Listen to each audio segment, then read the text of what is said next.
ಮಾಡಲಿಕ್ಕೆ ಕರ್ನಾಟಕ ರಾಜ್ಯ ಕಬ್ಬು ಬೆಳೆಗಾರರ ಸಂಘದ ನೇತೃತ್ವದಲ್ಲಿ ಇವತ್ತು ನಾವೆಲ್ಲರೂ ಕೂಡ ಬಂದಿದ್ದೀವಿ.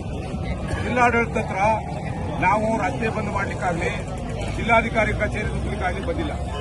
ರೈತರ ಕಬ್ಬಿನ ಬಾಕಿ 950 ಕೋಟಿ ರೂಪಾಯಿ, 150 ರೂಪಾಯಿನಂತೆ 950 ಕೋಟಿ ರೂಪಾಯಿ ರೈತರಿಗೆ ಬರಬೇಕು. ಅಕ್ರಮ ಸಕ್ರಮ ಯೋಜನೆ ಮರು ಜಾರಿಯಾಗಬೇಕು. ಕೃಷಿ ಪಂಪ್ ಸೆಟ್ಗಳಿಗೆ ಇವತ್ತು ಸಂಪರ್ಕ ಸಿಗ್ತಾ ಇಲ್ಲ.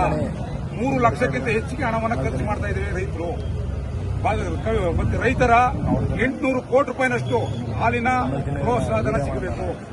ಜೊತೆಗೆ ರೈತರ ಮನೆ ಬಾಗಿಲಿಗೆ ಆಡಳಿತ ಅಂತೇಳಿ ಸರ್ಕಾರ ಹೇಳ್ತಾ ಇದೆ.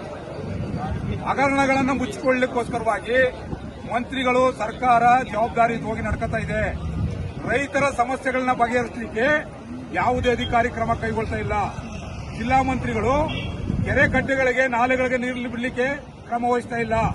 ನಾವು ಕೇಳ್ತಾ ಇರತಕ್ಕಂಥದ್ದು ರೈತರ ಕೃಷಿ ಮಾಡಲಿಕ್ಕೆ ಕಬಿನಿ ಕಾವೇರಿ ವ್ಯಾಪ್ತಿಯ ನಾಲೆಗಳಿಗೆ ಯಾವುದೇ ಷರತ್ತಿಲ್ಲದೇನೆ ನೀರನ್ನು ಹರಿಸಬೇಕು.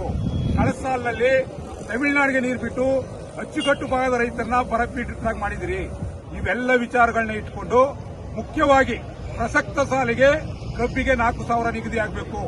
ಈ ಎಲ್ಲ ವಿಚಾರಗಳನ್ನ ಇಟ್ಟುಕೊಂಡು ಮುಖ್ಯಮಂತ್ರಿಗಳು ಮತ್ತು ಜಿಲ್ಲಾ ಮಂತ್ರಿಗಳ ಗಮನ ಸೆಳೆಯಲಿಕ್ಕೋಸ್ಕರವಾಗಿ ಅಧಿವೇಶನ ನಡೆತಾ ಇದೆ.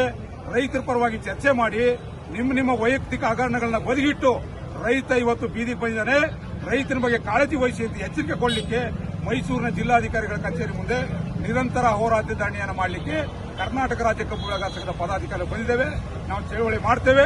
ಈ ಚಳವಳಿಗೆ ಏನಾದ್ರು ಅಡ್ಡಿಪಡಿಸಿದ್ರೆ ಅದಕ್ಕೆ ಸಂಬಂಧಪಟ್ಟಂತ ಏನಾದ್ರು ಜವಾಬ್ದಾರಿಯನ್ನು ತಗೊಳ್ಳಿಲ್ಲ ಅಧಿಕಾರಿಗಳು ಅಂತ ಹೇಳಿದ್ರೆ ಅಲ್ಲಿ ಅಲ್ಲ ಆಗ್ತಕ್ಕಂಥ ಅನಾಹುತ ಮನೆಗೆ ನೇರವಾಗಿ ಜಿಲ್ಲಾಡಳಿತ ಮತ್ತು ಜಿಲ್ಲಾ ಮಂತ್ರಿಗಳೇ ಹೊಣೆ ಹಾಕ್ತಾರೆ ಅಂತ ಹೇಳಿ ಮೂಲಕ ಎಚ್ಚರಿಕೆಯನ್ನು ಕೊಡ್ತಾ ಇದ್ದಾರೆ.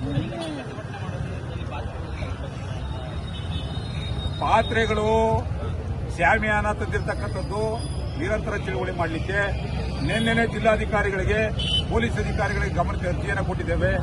ಆ ಅರ್ಜಿ ಕೊಟ್ಟು ನಾಳೆ ನಾವು ಚಳವಳಿ ಕೊಡ್ತೀವಿ ಅಂತ ಹೇಳಿದೀವಿ. ಅವರು ಕುಚೇಷ್ಟೆಯ ನಡೆದ್ರೆ ರೈತ ತನ್ನ ಚಳವಳಿಯ ಮುಖಾಂತರ ಕೆಲವು ಉತ್ತರ ಕೊಡಲಿಕ್ಕೆ ನಾವು ಸಿದ್ಧವಿದೆ.